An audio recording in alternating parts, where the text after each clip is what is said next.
Hi everyone, मैं अमन आपका एक बार फिर से बहुत बहुत स्वागत करता हूं अमन मैं इस पर। तो लास्ट क्लास में हमने क्या कर लिया था, हमने मल्टीप्लाइंग फैक्टर डिस्कस कर लिया था और उसका हमने थोड़ा एप्लीकेशन पार्ट समझने की हमने कोशिश करी थी। अब देखिएगा उसी चीज को हम आगे बढ़ाते हैं और उसमें मैं आपको अब ये बोल रहा हूँ कि अगर आपको मल्टीप्लाइंग फैक्टर दिया हो और उससे आपको अगर फ्रैक्शन निकालना हो तो आप कैसे अप्रोच करोगे। कहने का मतलब ये है कि अगर मैं आपसे बोलता हूँ कि 10% इंक्रीमेंट हुआ है तो इसके करस्पॉन्डिंग मेरा मल्टीप्लाइंग फैक्टर क्या आएगा, 1.1। अब 1.1 आएगा, अब मेरे को फ्रैक्शन लिखना है तो फ्रैक्शन में कैसे लिख सकता हूँ, 1.1 में जीरो हटाओ ये, यानी कि 10% इंक्रीमेंट के करस्पॉन्डिंग मेरी फ्रैक्शन क्या है। अभी हम बात कर रहे हैं कि अगर आपको मल्टीप्लाइंग फैक्टर पता हो, अगर आपको मल्टीप्लाइंग फैक्टर पता हो तो आप फ्रैक्शन कैसे पहुंचोगे। ठीक है, मान लीजिए अगर आपको बोला कि 20% इंक्रीमेंट है, 20% इंक्रीमेंट का मतलब क्या है, 1.2। ये मैं बता चुका हूँ आपको कि अगर आपकी वैल्यू 1.2 आपको दिख रही है 1 से ज्यादा तो यानी कि इंक्रीमेंट वाला केस है।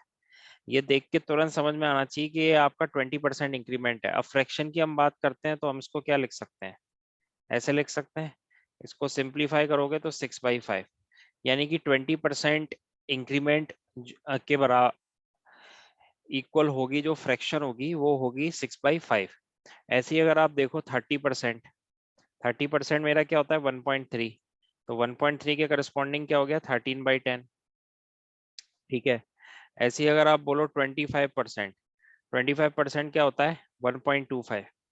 ठीक है, तो 1.25 में फ्रैक्शन कैसे निकालोगे, एक तरीका तो यही है कि ये आ गई। दूसरा एक ये लॉजिक भी आप लगा सकते हो कि इंक्रीमेंट है ना, तो 25% क्या होता है, 25% 1/4 होता है। ऊपर वाली चीज मैंने आपको क्या बताया था, ऊपर वाली चीज होती है हमेशा चेंज, नीचे वाली चीज होती है बेस। ठीक है, तो एक का चेंज आ रहा है ना, तो देखो यहाँ पे, इधर देखो आप, इस पे फोकस करो, ये क्या आ रहा है एक का चेंज होके, यानी एक बढ़ेगा 4 के बेस पे, 4 के बेस पे एक बढ़ेगा तो कितना आ गया 5/4। ठीक है, 5/4। फिर हमारा क्या आता है, फिर हमारा जैसे कि अगर आ गया माइनस का 12.5%, तो यानी कि ये कितना आ जाएगा, अगर आप डेसिमल में बात करोगे तो ये आ जाएगा 0.875, सॉरी, ये हमारा क्या आ जाएगा, ये आ जाएगा हमारा 87.5, कुछ ऐसा आएगा ये, है ना। 100 के रेस्पेक्ट में अगर आप माइनस करोगे, और वैसे हम इसको क्या लिख सकते हैं, वैसे हम इसको लिख सकते हैं -1/8, तो माइनस होके ये कितना आ जाएगा 7/8। तो ये मेरी फ्रैक्शन बन जाएगी 12.5 के करस्पॉन्डिंग। ऐसे ही अगर मैंने आपको बोला +12.5%, तो +12.5% क्या होगा, +1/8 होगा। ठीक है ना, +1/8 होगा। तो अगर आप इसको ये करते हो तो ये आ जाएगा 112.5। तो आपको कैसे समझना है, फ्रैक्शन के लिए एक का हो रहा है ना, तो ये हो जाएगा 9/8, 9/8। अगर आपसे पूछा जाए माइनस का 5%, तो माइनस का 5% क्या होता है, ये होता है 1/20, तो इसका फ्रैक्शन बनेगा 19/20। लेकिन अगर मैंने आपसे पूछा कि आप मेरे को बताओ प्लस का 5%, तो प्लस का 5% क्या होगा, अभी भी ये 1/20 होगा, लेकिन चूंकि ये बढ़ रहा है तो ये होगा 21/20। ठीक है, उम्मीद करता हूँ ये आपको समझ में आ गया होगा कि फ्रैक्शन से मल्टीप्लाइंग फैक्टर और मल्टीप्लाइंग फैक्टर से फ्रैक्शन हम कैसे बनाते हैं। अब हम सबसे एक बहुत ही इंपॉर्टेंट टॉपिक हम पढ़ते हैं, ठीक है ना, इसके बाद हम क्वेश्चंस की स्टार्ट करेंगे। थोड़ा सा मैं उसका आइडिया दूंगा, जब हम क्वेश्चंस करेंगे तो हम और पढ़ेंगे। हम पढ़ेंगे सक्सेसिव परसेंटेज। ठीक है, क्या पढ़ेंगे हम, सक्सेसिव परसेंटेज, बहुत ही इंपॉर्टेंट कंसेप्ट है ये। और एसएससी छोड़िए, किसी भी कॉम्पिटिटिव एग्जाम में इसका एप्लीकेशन बहुत है, सवाल तो आए ही आए हैं, लेकिन इस टॉपिक का एप्लीकेशन बहुत है परसेंटेज में। मैं आपको एक सिनेरियो देता हूँ, ठीक है ना, आप पूरा ध्यान लगाइएगा स्क्रीन पर। मैंने आपको बोला कि 100 अमाउंट है, इनिशियल अमाउंट। इस 100 को हमने 2 बार 10-10% से इंक्रीमेंट कर दिया। इस 100 के अमाउंट में हमने 2 बार 10-10% से हमने इंक्रीमेंट कर दिया। तो क्लियरली ये समझ में आना चाहिए कि 10%, 10%, जब मैं ये पूछता हूँ तो कई बार मेरे को ये रिप्लाई आता है कि 10% बढ़ाया, 10%, यानी कि नेट जो चेंज है वो कितना बढ़ाया, नेट चेंज कितना आया, तो कई लोग बोलते हैं 20%। ठीक है, अगर आपने इसको 20% बोला, ठीक है, तो 20% का मतलब क्या है, 20% बढ़ गया। तो 100 का 20% कितना होता है, 20। तो 100 में अगर आप 20 जोड़ोगे तो कायदे से मेरे को 120 मिलना चाहिए, मेरी फाइनल वैल्यू। ठीक है, अब देखिए इसको हम करके देखते हैं कि ये मिल भी रही है कि नहीं। देखिए 100 था मेरा, 100 में मैंने 10% बढ़ाया, 10% कितना होता है, 100 का +10 किया।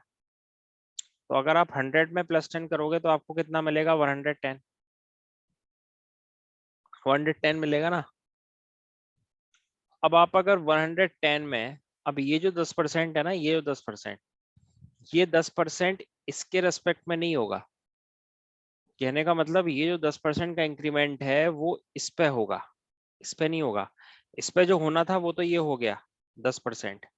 अब ये जो 10% का इंक्रीमेंट है ना, ये इस पे होगा। तो अगर आप निकालते हो 10%, 110 का अगर आपने 10% निकाला तो वो आता है 11। क्लियरली वो 11 आता है। इसको अगर आप इसमें ऐड करोगे तो कितना आ जाएगा, 121। तो कहने का मतलब क्या है मेरा, कि अगर मैंने 2 बार कॉन्सिक्यूट सक्सेसिवली 10%, 10% का इंक्रीमेंट किया तो मेरा आंसर 120 नहीं आएगा, मेरा आंसर 121 आएगा। ऐसा क्यों? ऐसा इसलिए है क्योंकि देखिए शुरू का जो 10% था, ये 10% इस पे चेंज हुआ है, और जो अगला 10% है वो इस पे चेंज हुआ है। तो नेट जो चेंज बड़ी क्वांटिटी पे चेंज हुआ है। पहला जो चेंज था वो 100 पे हुआ, दूसरा जो चेंज है वो 110 पे हुआ। इसलिए आप ये बोल सकते हो कि कभी भी अगर हम 10% और 10% को सक्सेसिवली अगर ऐड करते हैं तो ये आ जाएगा 121, और 100 से कोई चीज अगर 121 होती है तो नेट चेंज क्या आएगा, वो 21%। Very very important point, 21%। आप इसको ऐसे भी समझ सकते थे, अगर मैं इसको मल्टीप्लाइंग फैक्टर से करना चाहूँ तो मल्टीप्लाइंग फैक्टर से मैं ऐसे सोच सकता हूँ। देखिए 100 है, 10% बढ़ाया, 10% के करस्पॉन्डिंग मल्टीप्लाइंग फैक्टर क्या होगा, 1.1। फिर 10% बढ़ाया, 10% के करस्पॉन्डिंग 1.1। अब देखिए ये जो मैंने बताया था ये थोड़ा एक ट्रेडिशनल अप्रोच है। किस तरह की अप्रोच है, ये ट्रेडिशनल अप्रोच है। अब अगर आप मल्टीप्लाइंग फैक्टर से देखते हो तो आप देखना कितनी फास्ट आ जाएगा। 10% बढ़ाया, 1.1, फिर 1.1। ठीक है, तो 1.1, 1.1 अगर आप क्रॉप मल्टीप्लाई करोगे तो कितना आ जाएगा, 1.21। ये भी करने की जरूरत नहीं है आपको। तो ये 1.21 क्लियरली क्या बता रहा है, ये क्लियरली बता रहा है कि ये 21% का इंक्रीमेंट है। ठीक है ना, आपको ये 100 लिखने की भी जरूरत नहीं है, क्लियरली समझ में आ रहा है। 10% इंक्रीमेंट 1.1, फिर 1.1, सो 1.21। ठीक है, समझ में आया। अगर ठीक है, अगर मान लीजिए आपको 100 दिया होता, मैंने बोला कि पहले 10% बढ़ाया, 10% बढ़ाया, फिर 10% घटाया, आप बताओ नेट चेंज कितना आएगा।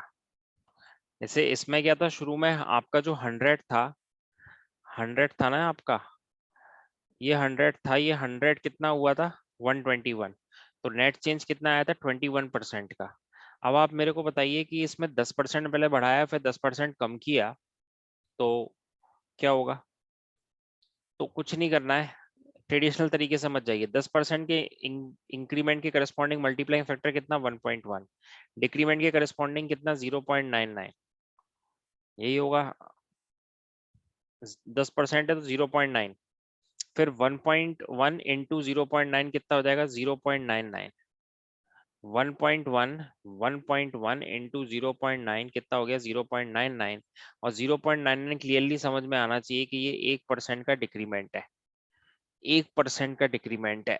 बहुत बहुत ही इंपॉर्टेंट। तो देखिएगा, अगर आप मल्टीप्लाइंग फैक्टर्स के थ्रू जाओगे तो आपकी चीजें काफी आसान हो जाएंगी। आप इसको 100 के थ्रू भी कर सकते हो।